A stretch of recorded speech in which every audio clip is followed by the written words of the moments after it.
Hey y'all, I'm Casey Bell from the Google Teacher Tribe podcast, a part of the Education Podcast Network, just like the show you're listening to now. Shows on the network are individually owned and opinions expressed may not reflect others. Find other interesting education podcasts at edupodcastnetwork.com. I love it. I can assure you I can almost guarantee everyone who goes through this really enjoys it, because at the end of the day, what we talk about is how people are wired to be great and how they're wired to be naturally, how their natural strengths and talents, when focused properly, help them be successful in their chosen profession. Welcome to the Burned In Teacher Podcast. I'm Amber Harper, and the educators on this podcast are brave enough to share their stories of burnout with the world. On BIT, we get real, we get honest, and we take action. Action against the burnout with stories from burned out teachers, advice from experts, and actionable steps you can take today to beat the burnout and become a happier, more fulfilled human being. Let's get started. Well, hello there, Burned In Teacher. How you doing today? I'm Amber, your host, and this is the Burned In Teacher Podcast. One part burnout and all other parts action, inspiration, and support for teachers dealing with burnout. Today, if you haven't already noticed by the timestamp, this is a very long episode, and it's because we being Josh Wenning, who is the Executive Director at the Region 8 Education Service Center here in Fort Wayne, Indiana, and also a Gallup Certified Strengths Coach. He and I get deep into strengths and what makes us who we are, and he actually coaches me through my top 5 strengths. So I'm not going to make this intro long, but I do want to tell you one thing. This interview took place on my birthday on November 18th, and I was deep inside of burnout. I almost canceled this interview. However, I'm really glad I didn't, because it lit me up, and even listening to it as I was doing the edits, it made me smile, because I needed this. I needed to dive into what makes me me and what was wrong and how I could move forward. And the conversation with Josh really helped. So again, opening up that conversation, my friends, it's so important. So here's the interview with Josh Wenning. All right, Burned In Teachers, I'm so excited to introduce you to my friend Josh Wenning. He is the Executive Director at Region 8 Educational Center, and he's also a Gallup Strengths Finder coach. Did I say that correctly? Yes. Awesome. So I brought Josh on to the podcast today because January is all about nurturing your strengths. And what better of a person to have come on the podcast than a past educator who used to teach kids in a high school and has now turned executive director of Region 8 Education Service Center, who serves teachers and students, and also a coach who can help you to really navigate through your strengths and how to use them. So Josh, welcome to the podcast. I'm so grateful that you're here today. Oh, well, thanks, Amber. I appreciate the invitation. Looking forward to our conversation today and engaging with you around your topic. I'm really excited about the chance to talk with you more about strengths and how they can impact teachers in the classroom. Yeah, me too. This is going to be a great conversation. So Josh, let's start out just like I do with any teachers or any other experts that I have come on. Tell us a little bit about your history in education and where you started and how you got to where you are now. Sure. Real quick. I started my teaching career at Bloomington High School North in Bloomington, Indiana, after I graduated from Indiana University with my undergraduate in secondary education, social studies. Moved on to Eastern Hancock schools down there just east of Indianapolis before moving to Michigan, where I continued teaching and took on a head basketball coaching role for a couple years. And that led me into administration. I had when I was student teaching, my mentor teacher encouraged me to pursue administration from the very beginning. She said, Josh, you're a good teacher, but you need to think about being a principal. And at the time, I didn't even have that on my radar, but she was one of those people in my life who saw something in me before I saw it in myself, and was very grateful for her for that. And so that led me into pursuing some administrative roles. I became a high school assistant principal and athletic director, then a high school principal for a few years, and then central office. And then now I'm here at a regional level, working with educators, K-12, and from superintendents down to teachers and everyone in between. Again, hopefully provide resources and services to help them be better, more effective, more efficient in their ways of directly serving kids. So still a certified teacher. I'm still part of we're still part of the state K-12 education system, but obviously I've not been in the classroom for a while. I've been more in the administrative role for the last almost 15 years now. Yeah. And just to know you, and then I've worked closely with you, Josh, of course, but Sure. also with Cindy McKinney at Region 8. I've told so Yes. many people that I talk to people all over the country how grateful I am that Indiana has this resource that is their education service centers. And we have 7 now or 8? So we have 9 total Nine, that nine cover the total. Okay. entire state of Indiana. Yes. Okay. Yeah. And I've been so lucky to have engaged with several of them throughout the Great. state. And everybody is so helpful, so willing to offer services, for what teachers need for their kids. So I'm so grateful for that. And we are so lucky to have that resource here. Thank So you. let's dive into how you so that's your journey from classroom Mhm. teacher to executive director at Region 8 Education Service Center. But Yeah. tell us a little bit about how you got involved with StrengthsFinder.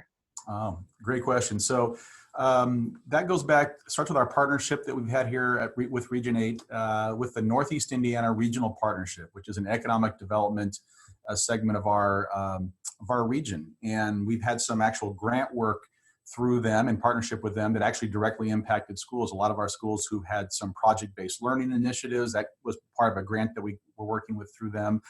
That led to another grant that they were looking to increase the number of Gallup StrengthsFinder coaches across Northeast Indiana, both in the kind of for-profit sector, but also in schools. The Schwab Foundation, who was the grantor, saw that strengths could be a powerful tool for educators and for students, quite honestly. There's a student aspect to this as well.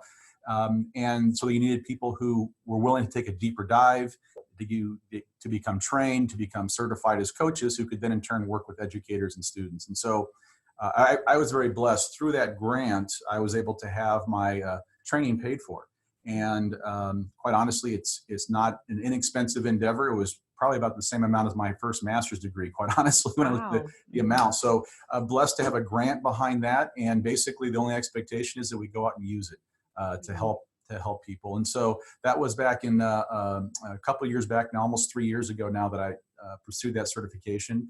And prior to that, I had taken my top 5. I had done the assessment that you've taken and many others. So I had a general knowledge about it, but I did not have the depth of knowledge that I've been able to pursue and acquire now. And it has allowed me to go out into we've been in about 25 or 26 school districts, working with everyone from administrative leadership teams all the way down to building level teaching staff, and even some student groups in between. So that has been a little bit of the opportunities that I've had in kind of incorporating my strengths work into Region 8 and offering that as an option for our schools looking to pursue that. So I love it. I can assure you I can almost guarantee everyone who goes through this really enjoys it, because at the end of the day, what we talk about is how people are wired to be great and how they're wired to be naturally, how their natural strengths and talents, when focused properly, help them be successful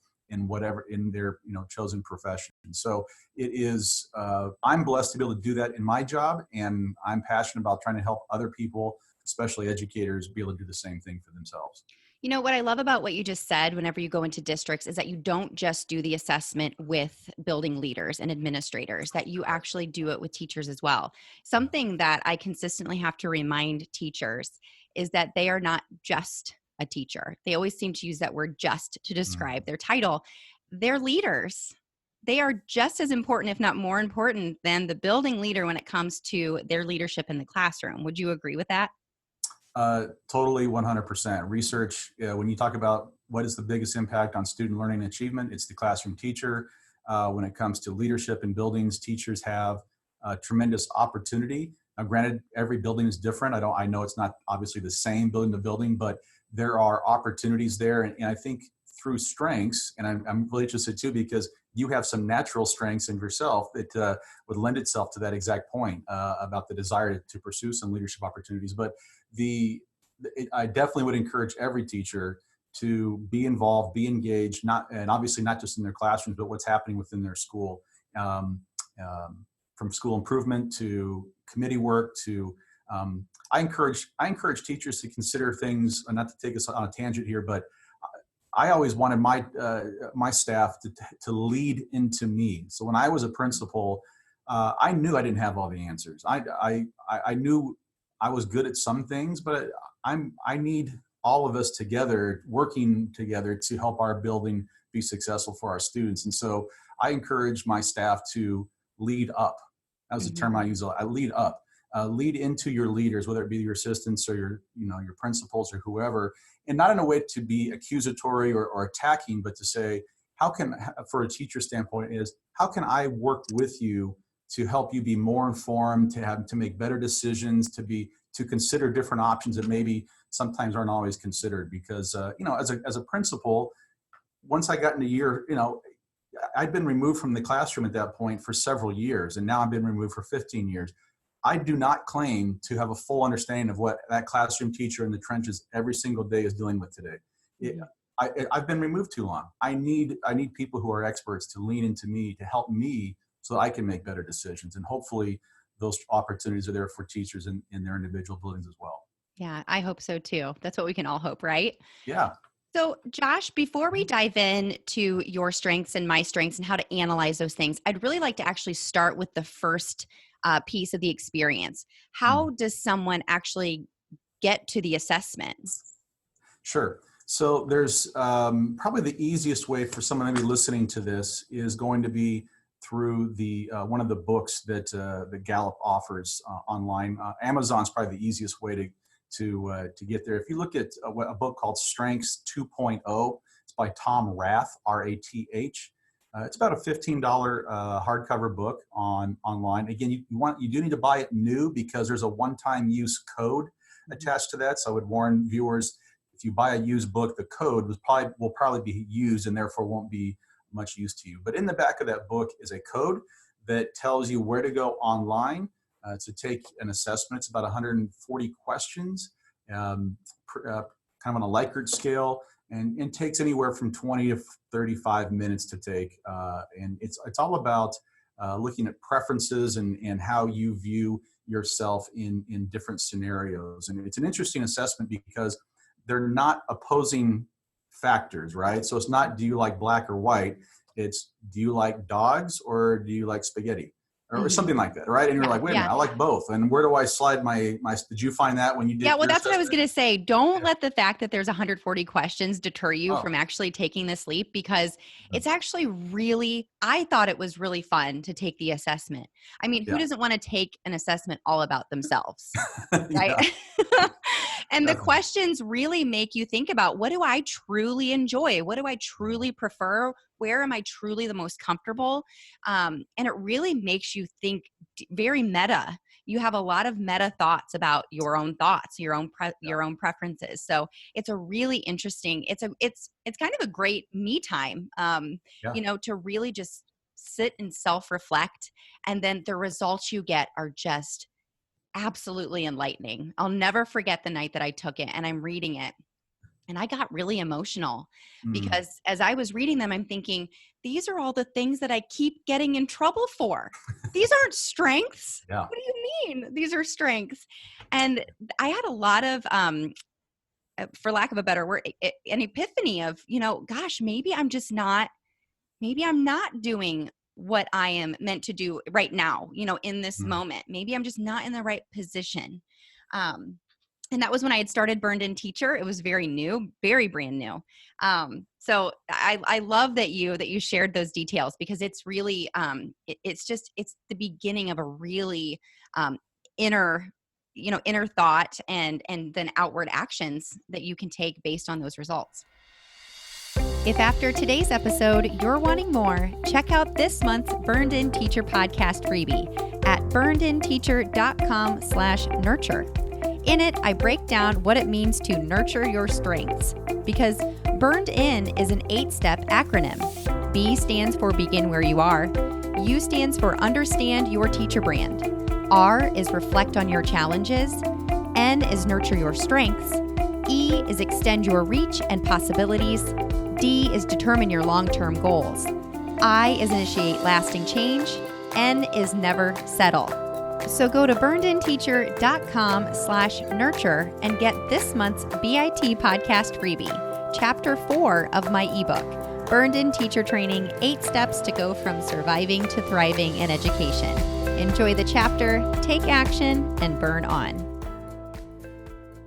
And the questions go, you're right, the questions go quick. In fact, there's a timer on each question to ensure that you go quickly. The assessment's designed to get your gut reaction. Mm-hmm. They don't want you to sit and ponder the question for minutes on end. And the goal is that usually, just like with a lot of things, your first response, your gut response is usually the most accurate. So, it does go pretty quickly.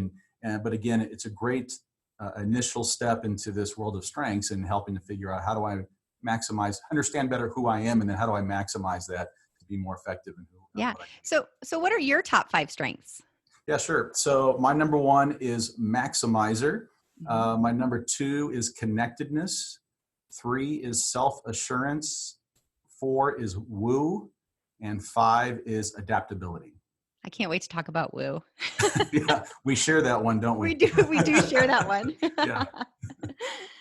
All right. So Josh, this next part of the interview, after we really encourage people to get the book, it's a very small investment in yourself, and it will make a huge difference in the way you view yourself, of course. We've already kind of alluded to that fact. So you take the assessment, you get your results, and we decided, because we don't know, what everybody else's results are, that you're going to actually help me to analyze my results. Yes. Okay. So I will let you take it from here. Okay. I've already sent you my top 5 strengths. Yes. So you're going to kind of teach me, how coach me through this. I've never, actually interacted with, obviously I've interacted with you, Josh, but not on this level with Correct. using you as a coach to help guide me through these. So take it away. What are our first steps here? What do you encourage us to do?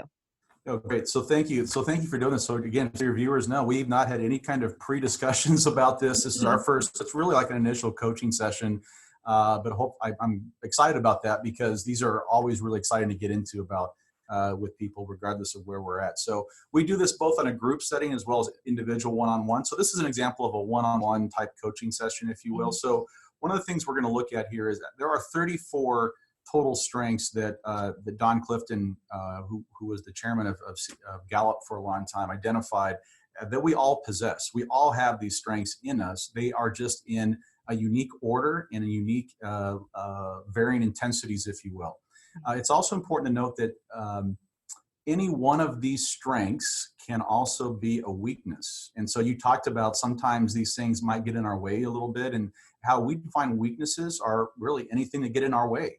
And sometimes the things that we're really good at and the things we're naturally inclined to be great at can sometimes get in our way. For example, you and I are both woos, and for your listeners, that stands for winning others over. And it's really about the ability to interact with others very easily. We typically gain energy from conversations with other people, even people we don't know. We often view strangers as our next potential friend, right? So we're great at my sons get on me because when I leave church on Sundays, it takes a long time for me to go from exiting the service to actually getting to the parking lot, because everyone I see is a potential conversation, even if I've never met them before. So that's part of how I'm wired. To them, it might drive them a little bonkers sometimes, because they are not woos, all of them. So that is a way that I'm naturally wired. How you're naturally wired is to be engaging with our strengths of woo. So also along these lines, a couple important backdrops to this. It's important to remember that our strengths are also not labels. They're not meant to categorize us. So there's other assessments out there, and this is not knocking them. This is just a difference between this and other assessments. You are not, so even though Amber and I are both woos, if we get into and really dive into how woo looks to you and how woo looks to me, even though it's in our top 5, we're going to find some differences in what that woo looks like. So at a 30,000 foot level, there'll be some similarities, kind of what maybe I just said, some generalities.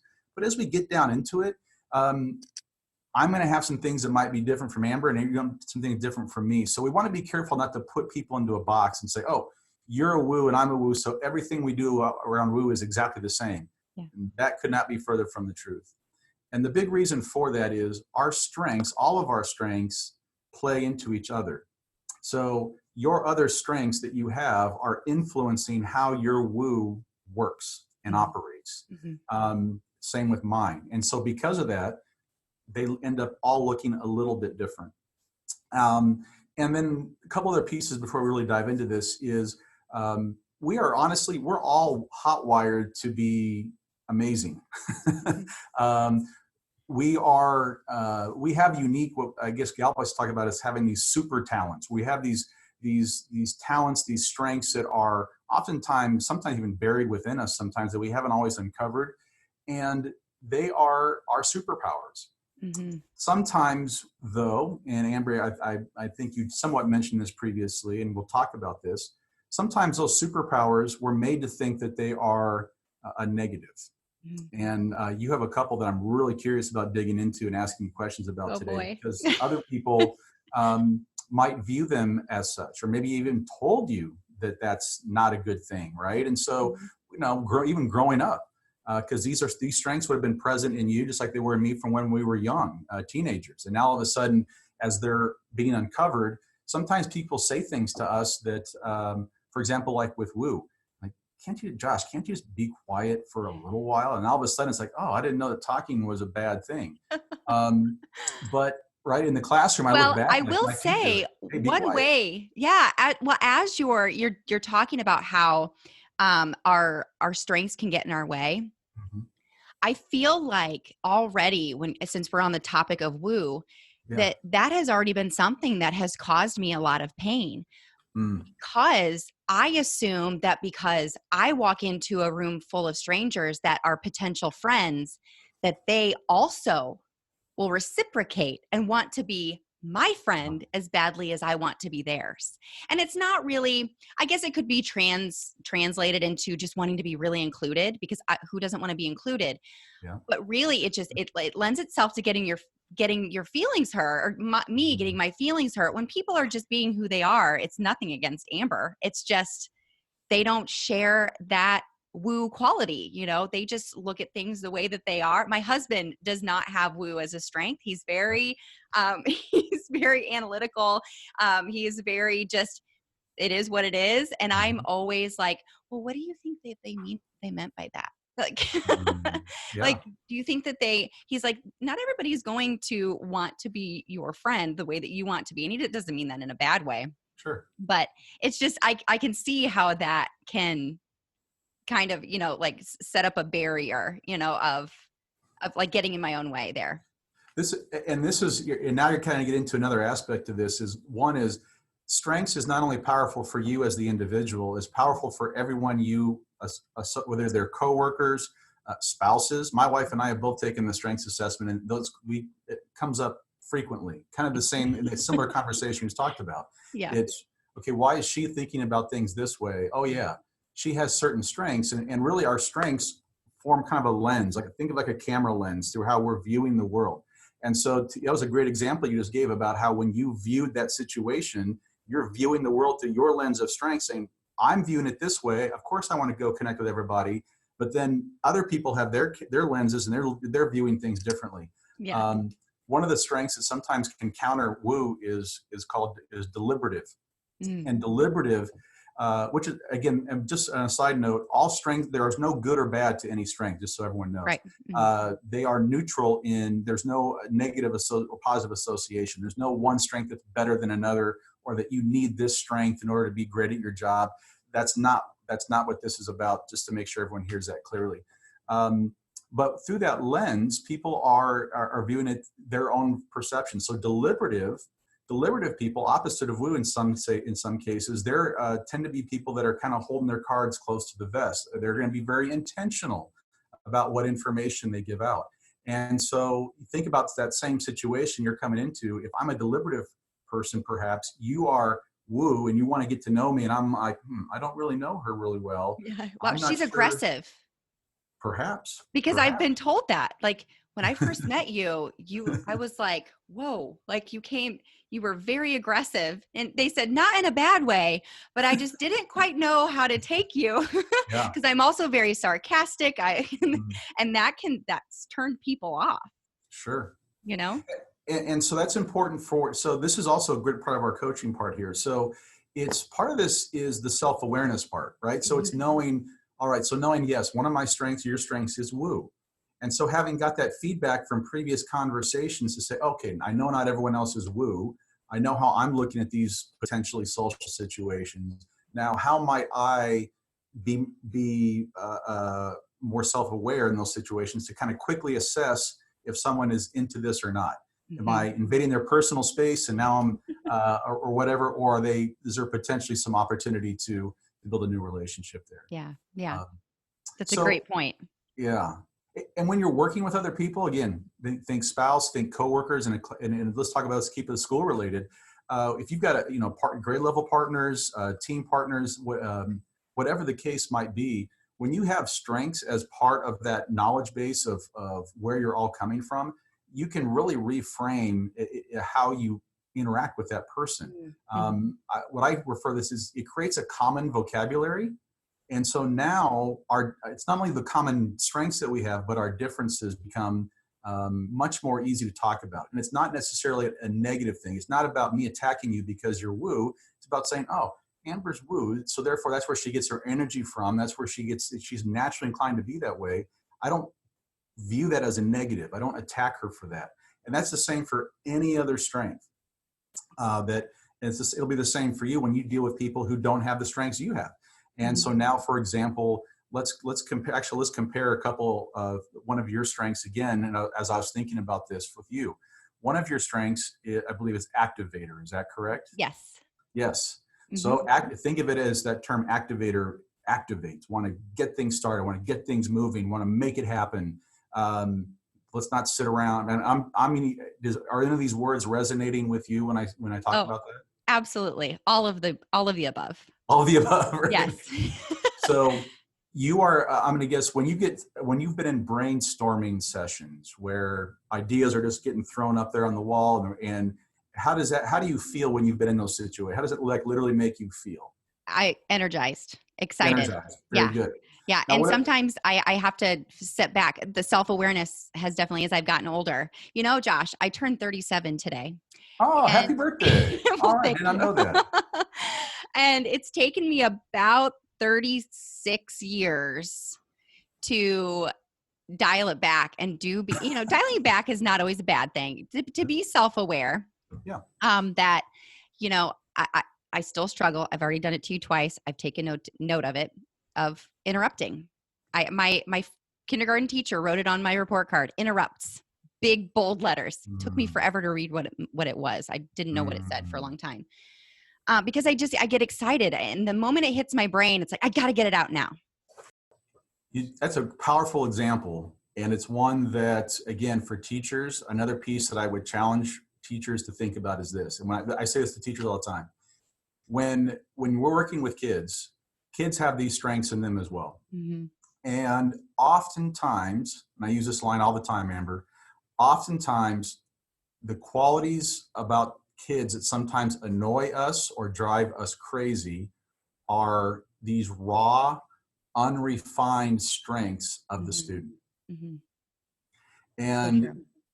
and so as a teacher, we can be quick to say, Josh talks too much. Amber is too opinionated.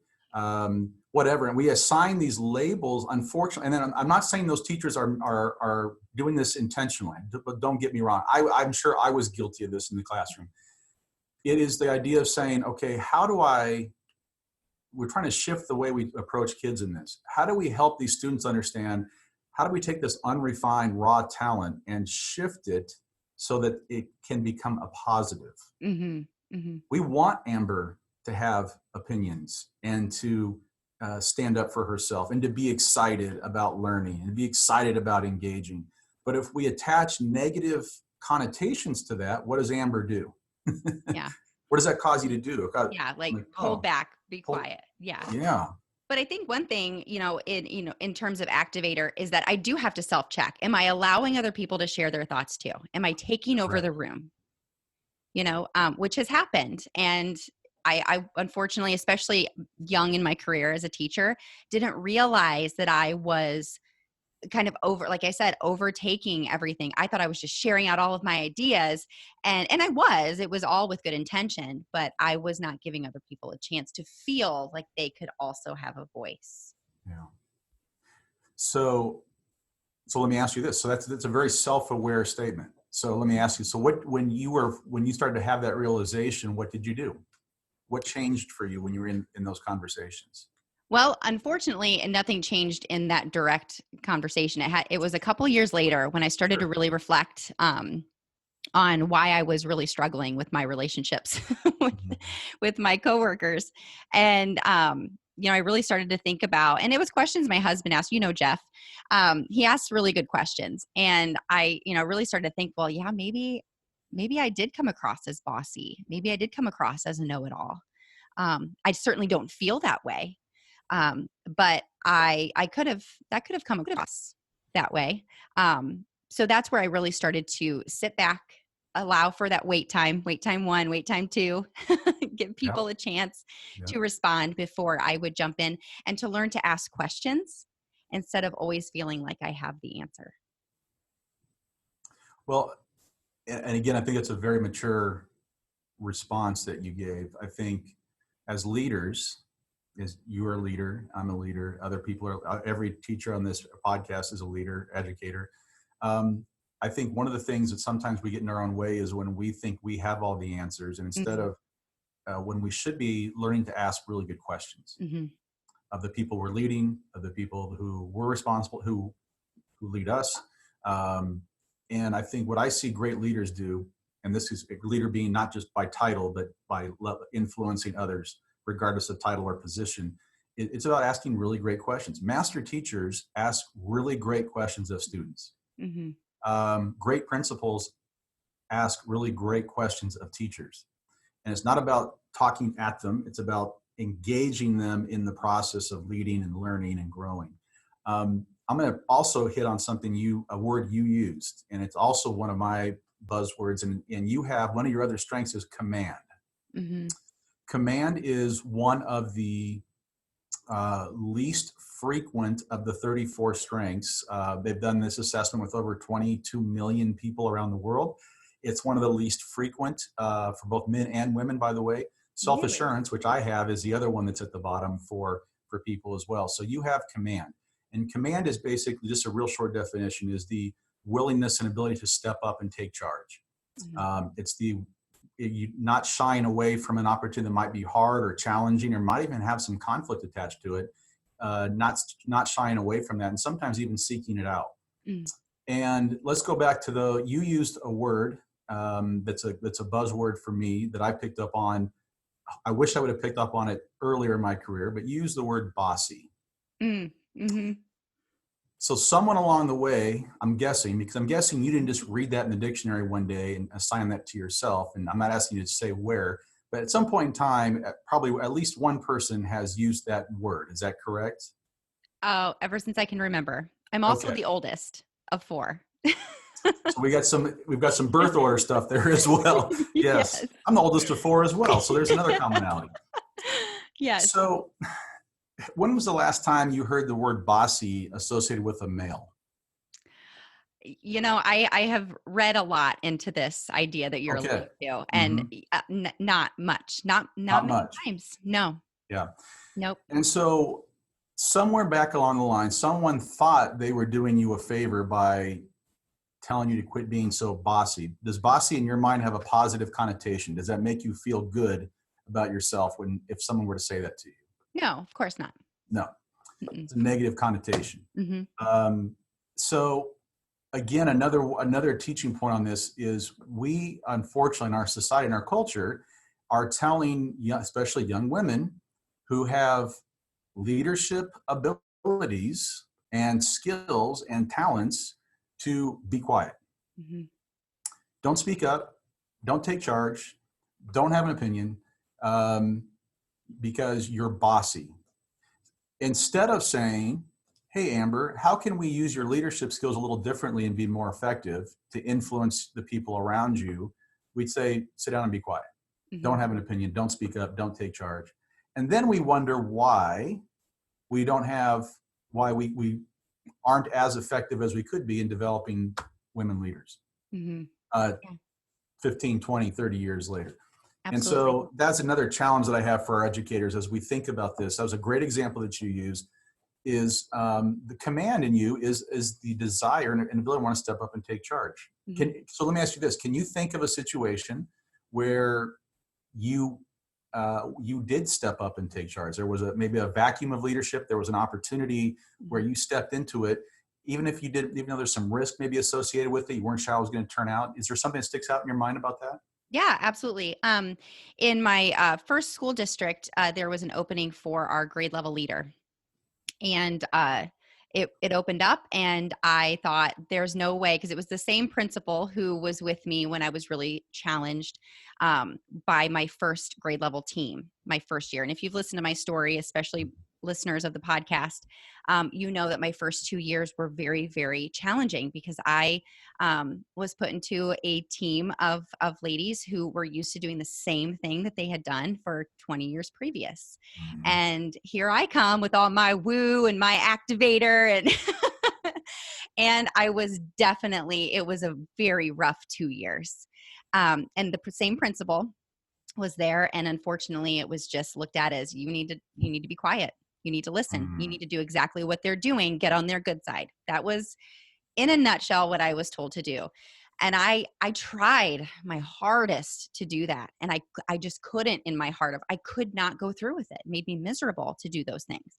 So I just decided to close my door and do what I knew was right for me and my kids and whatnot. So when this position came, I was in a new grade level team. We got along fantastically. The grade level leadership position opened up, and I could tell that he was not super excited to give it to me, but nobody else wanted it. And he sat in our first grade level meeting, and for the first time, this grade level was laughing and collaborating and starting to talk and open up, and we all laughed, and he looked at me, he goes, "You are awesome." And I'm not trying to pat myself on the back, but I'm thinking, I never really thought about it until you just kind of opened up this conversation, that it's like, he did give me an opportunity to use my leadership abilities. And that was really the first time that had been offered, and he didn't offer it to me. I stepped up, but that he had offered me a way to look at myself as, wow, you could really do this. No, that's awesome. The thing about that, I love again, some of the verbiage you used. You found success, and then you had a supervisor who told you how awesome you were. And when I talk to teachers who are burned out, I hear more about feeling burned out because of lack of affirmation, lack of support. These are anecdotal. I'm not trying to counter anything that you see. Yeah. This is your world that you deal in every day. But certainly the other factors are, we have Red for Ed tomorrow looking at, pay and influence and things like that. But at the same time, I think we've, and this is where I talk with principals and superintendents, do we do enough to support and affirm our teachers? And I would say more often than not, we don't. And I don't think it's always that we do it intentionally, but because of the nature of our situations, and we just forget sometimes. Yeah. They need to hear us. And even if it's, man, that was awesome, you're doing a great job, and be in a sincere way, that can go a long way. Most teachers who are intrinsically motivated, most of whom, just the affirmation from their bosses and supervisors goes a long way to know, man, my boss knows I'm working hard. They know I'm caring about kids, and I'm not perfect, but I'm giving it 110%. And that can go a long way. Well, I will say too, that was year 4. That was my 4th year in the school. And that was the first time that I felt like, wow, he really does think I can do this, which is kind of like, looking back, it's kind of sad. But it is what it was. Yeah. But that was the first time that I had even considered that, I could lead a group of teachers and really help them, not making it about me, but that I could really help them to realize their true potential. So I'm going to touch on another strength of yours because this connects to what you're saying. Okay. One of your other strengths is futuristic. Oh, number one. That's my number Number one one. strength. There we Yep. go. So, because several things you've said hit on several pieces of this, and I want to see if I can pry into this a little bit for your listeners, so we can tie in some things that you've said. So, go back to your when you first started as a teacher, some of the frustrations you were having with the team you were working with. Yep. Futuristic is about looking forward, and it's about how do I have a vision for where we want to go, where I want to go, and I'm thinking about how I'm going to get there. It's a strategic thing. It's part of the strategic domain. There's 4 domains, and I'm sorry, strategic is one, relationship building, influencing, and execution. So futuristic is about seeing in the future and then thinking about a plan to get there. When you stepped into this situation where it was status quo, how'd that make you feel? How'd you feel in a status quo environment? Bored. Yeah. Did you feel your futuristic was engaging very much when you were in that situation? I felt I was looking at all of the ways that we could improve it and do something different. But they didn't want any of it. So it really made me feel, I don't really know how to describe it. Just kind of inactivated, just stagnant. Like, oh, this is what we do. This is all there is. So I'm curious, a lot of the teachers we lose in our profession who enter the profession, within 2 to 3 years, it's kind of that 2 to 4, somewhere right in there where we lose them. You stuck through it. And so I'm curious, what caused you to hang with it? Even though you were my goodness. That's a really great question. Okay. We had just had our second daughter. We had just moved back into this community. We grew up in this community that we lived in at this time. And I didn't really think I had any other options, to be honest.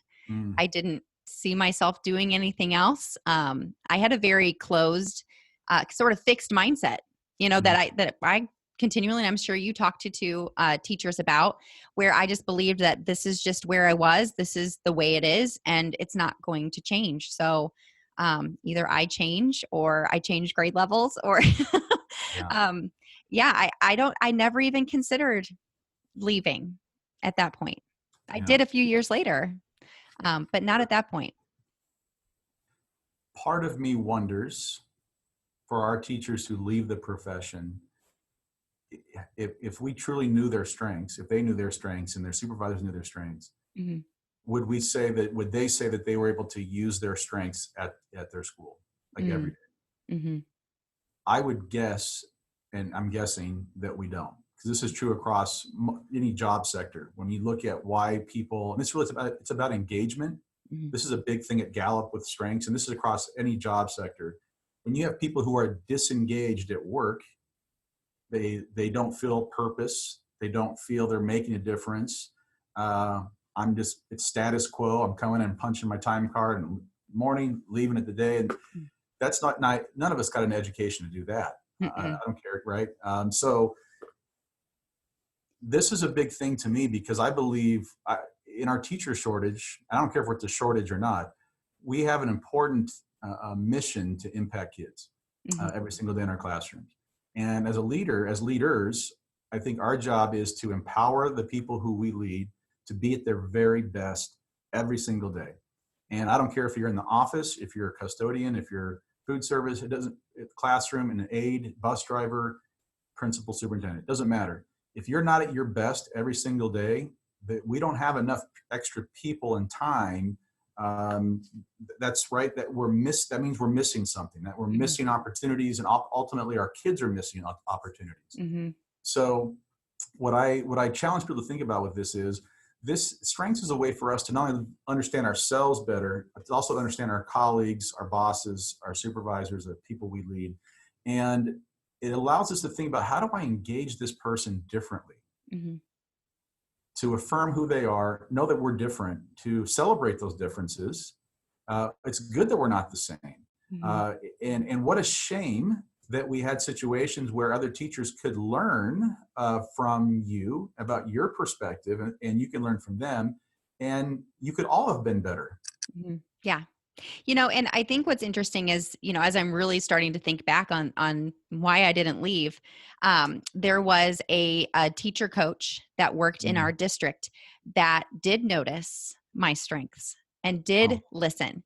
And she sort of took me under her wing and challenged me to do things with my ideas. And I really think that, honestly, looking back at that, and I continued through my almost 8 years there, continued to really respect her and her ideas when other people were poo-pooing them or, talking negatively about, how these things don't work. And I'm thinking, yes, they do. Yeah. Yes, they do work. You have to decide that they're going to work. Because I feel like she really saved me. She made me believe and understand that I'm not wrong. I just have a different teaching philosophy and style than what the rest of my colleagues at that time had. And I just really needed to be more self-aware about how I addressed what it is that I believed about what teaching could look like, and engagement with your students could look like. It was just different than theirs. And I'm really grateful to have had that interaction with her. So Anne, if you're listening, thank you so much. Thanks, Because she really made me believe that I wasn't crazy and I wasn't a bad person and I wasn't bossy. I just was different. It was different perspective. And I do wish that I would have addressed them differently. I wish that I would have maybe shared my ideas a little bit more carefully. Been more deliberate in my in my delivery, but I wasn't. But it's great lessons to learn, for sure. So having somebody to come in and sort of say, no, you're fine, you're good. And there another teacher too that stepped in, Heather, if you're listening, thank you, because she also was very affirming to me. You're not a bad person. You're not a bad. You're a great teacher. Maybe you're intimidating them. That sort of thing. Yeah. Those are, I mean, you're right on, Amber, and this is all you're talking about. You're having, moving, obviously the opposite of a closed mindset is a growth mindset. I know you know that and you understand that concept. And that's a huge part of strengths. It's about the idea that we never truly arrive, right? I mean, we should always be growing in our understanding of ourselves and others. What is my self-awareness in every environment? How are my students perceiving me? How are my coworkers? How do I speak to them and interact with them in a way that is going to be most effective? So as teachers, our most important job is engaging our students. If our students aren't engaged, learning is not happening. That's one of the tall tale signs of a master teacher classroom is, are students engaged in the learning process? Not are they sitting quietly in rows? That's ridiculous. That's compliance. Engagement is are they actively engaged in the learning process? And master teachers are masters at getting kids to those points and keeping them there. And one of the best ways to do that, you've got to know who you are and how your strengths come to bear to help engage students. To your point, if I'm not aware how students are perceiving me, I think I've got a really awesome lesson, and the kids are staring at me like, it's whatever, Mr. Wenning. That's not as fun as you think it is. And so through a process like strengths, we can understand ourselves better. We can understand our coworkers better. We can understand how we are interacting with others. And ideally, it's situations where we have schools as a whole that adopt this, everywhere from the superintendent down.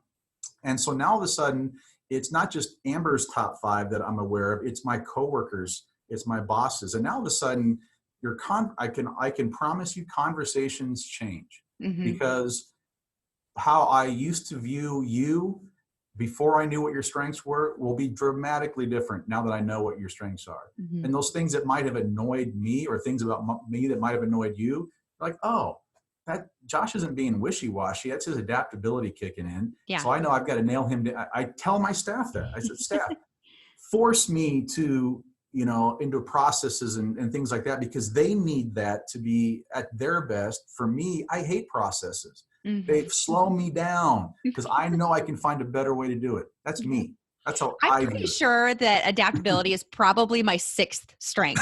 Could be. It really could be if we dug a little deeper. Yeah.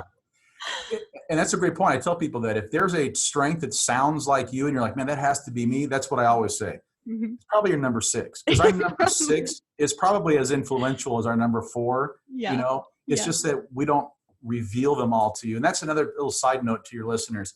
You can pay Gallup to unveil additional aspects of your strengths, but honestly, if you spend time just on your top 5, if you really need to stay there for a little while, truly understand your top 5, how do they interact and work together?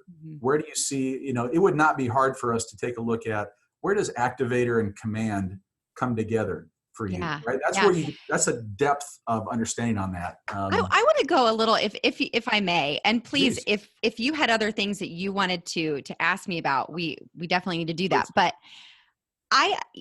being reflective on struggles that I have had with my leaders, my bosses, since I started having a job when I was 14. So this goes back beyond being a teacher, and then of course, having principals, administrators in charge of me. Do you think that those two strengths combined,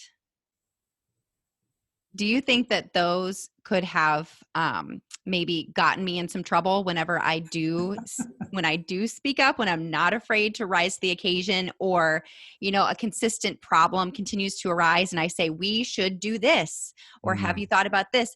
Do you think that offered an opportunity for me to maybe have made my superiors feel intimidated, or like I was trying to tell them what to do, or because they maybe didn't have the viewpoint of we're all in this together. I need your strengths. We all need to build on each other. In short, I would not be surprised. I would say probably to your question. Could that have been intimidating to others? Probably. And so as we grow, and as you grow in your understanding of yourselves and of your bosses and your supervisors or whatever the case might be, and I'm sure this is true like with your spouse now, you guys figured out, how do I need to bring an idea or a suggestion or a problem to my spouse, right? And these are the people we love the most in life, right? We would do anything for. So I do the same thing with my spouse. It's, how do I bring this to them in a way that they will receive it and not hear me attacking them or saying that what they're doing is wrong?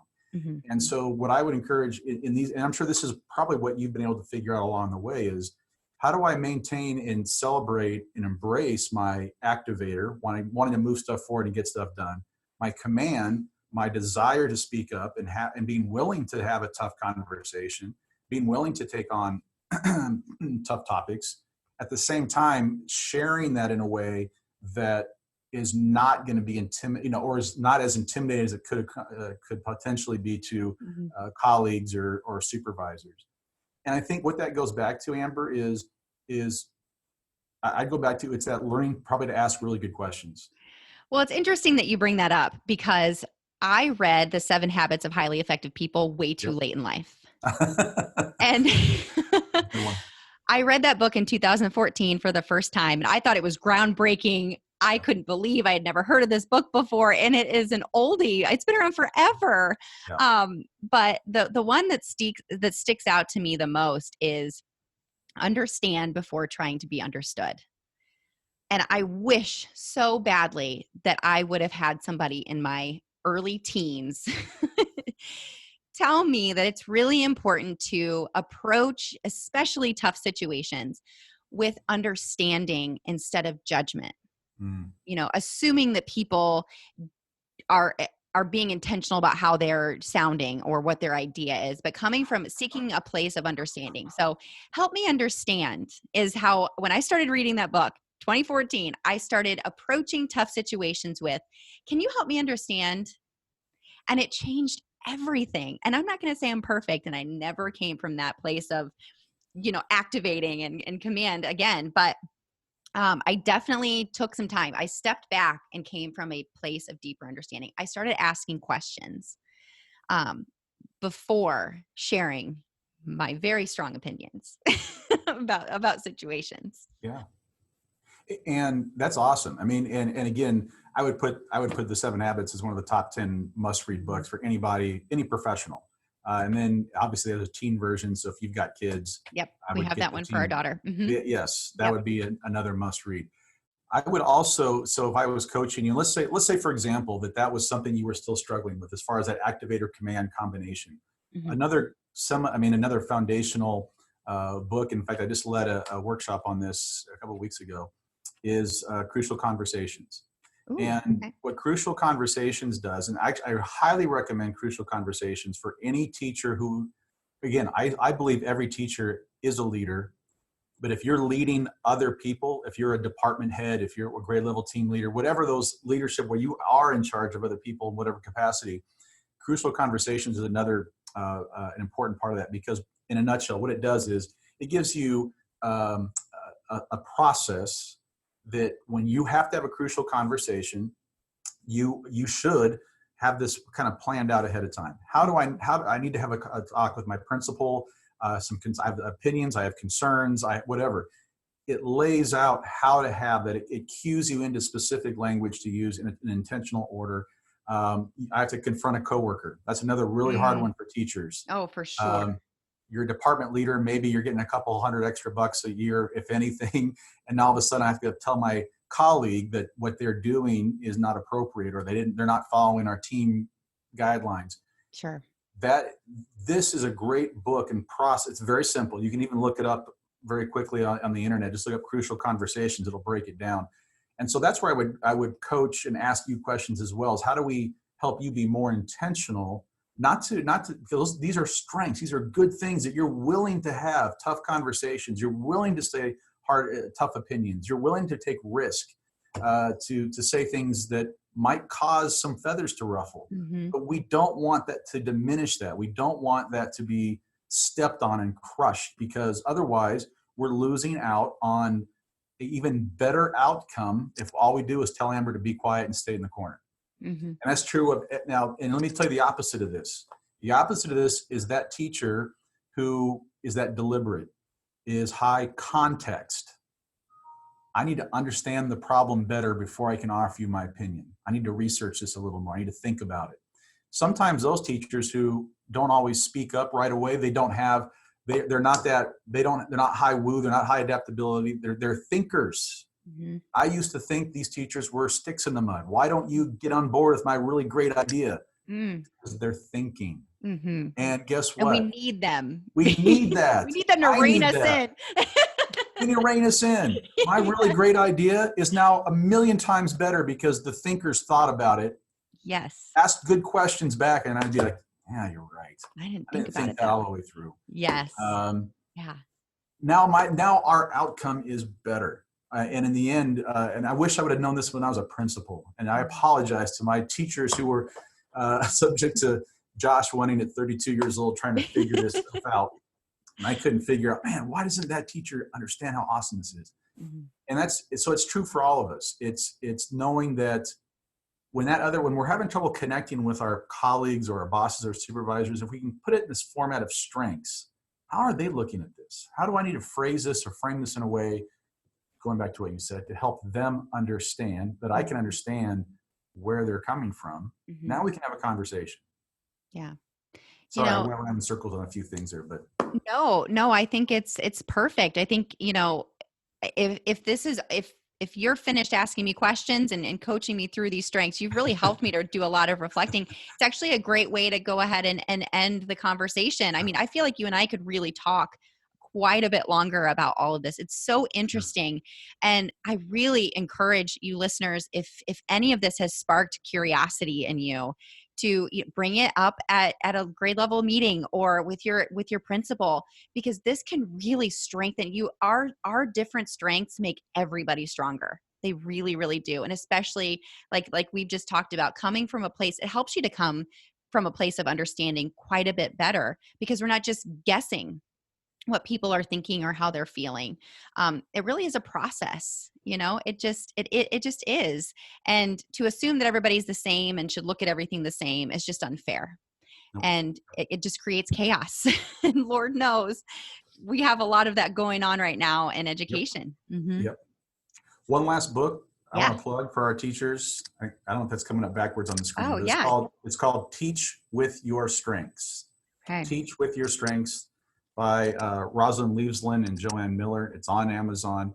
This is specific to teachers. There is not a code in here. So this is why I told you to probably buy the Strengths 2.0 book first. There is a code in that one. Again, I think it's probably a $15 book. This one is on Amazon as well. This is specific to educators. It's based on Gallup research, and the wording of the strengths is specific to educators and teachers, especially classroom teachers. So for your listeners out there, a lot of what you're looking for, that depth of understanding, how do my strengths translate into my school, into my classroom? This is going to really help you kind of take that to the next level. Oh, it's fantastic. Thank you so much for those recommendations. So I will put links to all of those books in the show notes. Josh, how can people find you if you are, in fact, in Northeast Indiana? I don't know how far your region is that you actually reach out to do this type of coaching. But how is it that people can find you and get a hold of you if they want you to come and coach them through their strengths? Sure. Cool. No, I would love to do that. I've gone all over the state for this. So I go outside of the Region 8 area. So for those who are not Region 8 members or school districts, that's okay. We can find ways to help you with that. So my email is jwennings@r8esc.k12.in.us. And our phone number here is 260-423-0030. You can find us on the web. We're at Region 8 Education Service Center, and we'd love to talk further about that. Again, I work with students, work with schools, work with the leadership teams, teachers, and would love to talk with you more about it, to how we can help you be more effective as a teacher and more empowered in what you do. Yeah, so I appreciate the time, Amber. Oh, I'm so grateful that you had the time to talk with me today. And I should say too, your ending line here of empowering, that's what Burn In Teacher is all about. It's all about activating teacher self-empowerment and helping them to take their next best step to be happier and more fulfilled. So knowing more about yourself can definitely get you on the right track with meeting that goal. So thanks again for your time, Josh. I really do appreciate it. Thank you, Amber. You're welcome. I'll make these tips and takeaways super short. A lot of times when we hear about self-care, we hear about the fun stuff. Go for a run, take a bath, get your nails done, get your hair done. But like Josh said, we're wired to be great. So for your self-care this week, I want you to take time to get to know yourself better, to learn about yourself this week. That's your call to action. Whether you do the 16 personalities assessment or the Clifton Strengths Finder assessment, do something to get to know yourself better. And then go to our Facebook community and tell us about yourself. Go to facebook.com/groups/burnedinteacher. I'll see you there. Can't wait to get to know you better. And until next week, take a deep breath, because you just took another step to becoming a burned in teacher. And just like I'm telling myself every day, burn on. I'll see you next week. If you enjoyed today's podcast episode, you can head over to burnedinteacher.com, where you can access the entire vault of Burned In Teacher podcast episodes and more information about ways I want to help you go from burned out teacher to burned in human. If you enjoyed today's episode, I would be so grateful if you would head over to iTunes and leave a review and a rating about the Burned In Teacher podcast. Until next time, take a deep breath, because you just took another step to becoming a burned in teacher. Burn on.